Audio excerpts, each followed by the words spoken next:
Hello everyone. Today we are embarking on a meditative sonic drawing journey in Krita, where we will fully experience the feel of a traditional pencil in the digital world. First, we will create a rough sketch, then lay the foundation with clean lines and build this structure through coloring. We warm up our minds by dropping a few question marks onto our canvas, and right after, I select my pencil brush and get to work. First, I draw a huge plus sign right in the middle of the canvas. These cross lines will serve as a perfect guide for me. Right after, I draw a circle extending outward from this center to form the main outline of the head.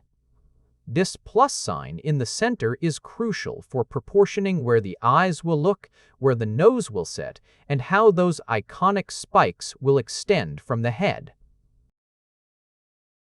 Since I am drawing the character entirely from my imagination, I don't expect everything to be perfect in this initial loose sketch. We are just freely exploring here. Our goal isn't just to produce a beautiful drawing, but also to improve our hand-eye coordination and step away from the stress of the day through this process of mental focus. We begin our work on our smart canvas, which gives us that realistic paper texture feel. Our first sketch is quite rough. Now we open a new layer to move on to a second sketch phase, where we redefine the placement of the eyes and the expression. I want the character to have a more determined, confident, and focused look, so I am making the expression more emphatic. This is exactly what the sketching phase is about, being flexible in shaping our idea and playing with lines until we transfer the emotion in our mind onto the paper. Meanwhile, to fix minor proportion errors, we push and pull the shape with Krita's liquefy tool and sometimes transform it using the selection tool. Our friends working on traditional paper will most likely erase and redraw or lighten the base with a kneaded eraser and cover up mistakes with new lines to move forward. After fully utilizing this manipulation flexibility that digital art offers us to get the anatomy exactly where I want it, I begin the clean line or line art process. I want to get into a very important technical detail here. When doing line art, we don't use a monotonous line with constant thickness. We leave some parts of the lines sharp and thin while applying pressure to thicken other areas. This variation in thickness and thinness, which we often see in comic books or graphic novel styles, adds tremendous volume and depth to the character all on its own. We don't just draw the outlines, we enrich our lines by doing heavy shading with the cross-hatching technique. These finely crafted, repetitive pencil movements anchor the mind in the present moment, providing wonderful art therapy and mental rehabilitation. Getting a bit into the philosophy of it, while traditional art is a respected game played with the physical rules of paper, digital art is another very rich game where we can stretch the boundaries. Meanwhile, as you can see in our layers panel, since we are doing a free-flowing session, we didn't feel the need to give a specific name to every layer. However, if we were working on a complex industrial project, giving the correct name to every stage would absolutely be an indispensable rule.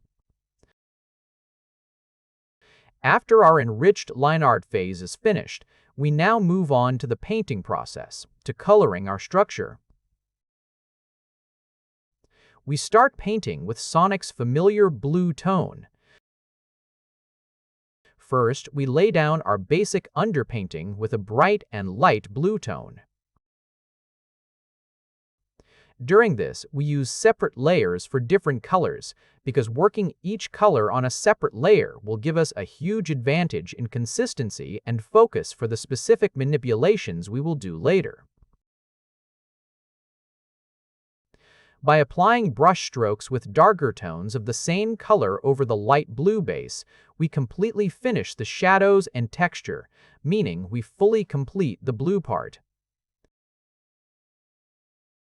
Right after our blue operations are done, before moving to the mouth area, instead of painting the white part of the eyes at length, we fill it in one go directly with the fill bucket tool. We can do this easily because the paper texture in the background of the smart canvas already gives us that organic feel more than enough. After handling the white of the eyes, we move on to the mouth and inner ear areas and apply that warm cream skin tone. However, let's say I find this skin tone I applied a bit too dark or too light, or it doesn't have the exact contrast I want. This is exactly where the immense flexibility of digital art comes into play. Instead of deleting the color and repainting it from scratch, we open Krita's saturation or hue and saturation adjustment. By playing with the color values here, I bring the hue and saturation exactly to the point I envisioned and want, and leave it there.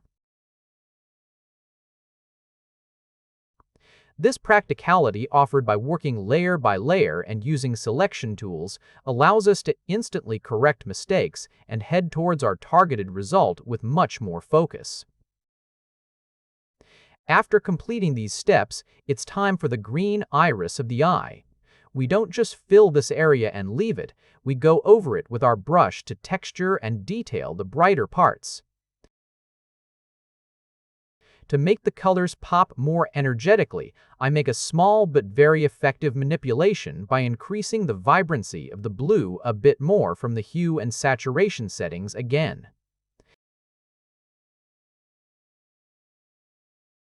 At this point, we move on to a very important step called highlighting and open an extra white layer. Our technical goal here is to add sharp, extra white touches to the peak points where light reflects most intensely on the form, such as the pupils and the top of the nose. In this way, we maximize the volume of the material and establish the balance of light and shadow. These small but very effective light reflections increase the overall contrast of the drawing, making the character look three-dimensional and alive, as if it's about to jump out of the paper. As we approach the finale, to quickly summarize what we did along the way, I copy all our working layers as a single group. Now, by toggling the layers on and off one by one within this copied group, we can see step by step how we went from that first plus sign and rough sketch to today's vibrant composition. After happily watching this development process, we delete this copied group that we created just for demonstration, because our actual work is already safely in our hands. After completely finishing our composition, I add my handwritten Creative Generalist signature to the top right corner. I zoom out a bit on the canvas, examine the entirety of our artwork, and enjoy the result of this productive process. To increase your ability to focus and refresh your mind with art, never put your pencils down, whether digital or traditional. Please share with us in the comments the topics or content you wish to see on our channel or want us to prioritize. If you enjoyed this fun experiment and would like to see more interactive content like this to give you new insights, check out what else we have on our channel. Don't forget to subscribe and click the bell to get notifications for new videos. See you again soon, and thanks for watching.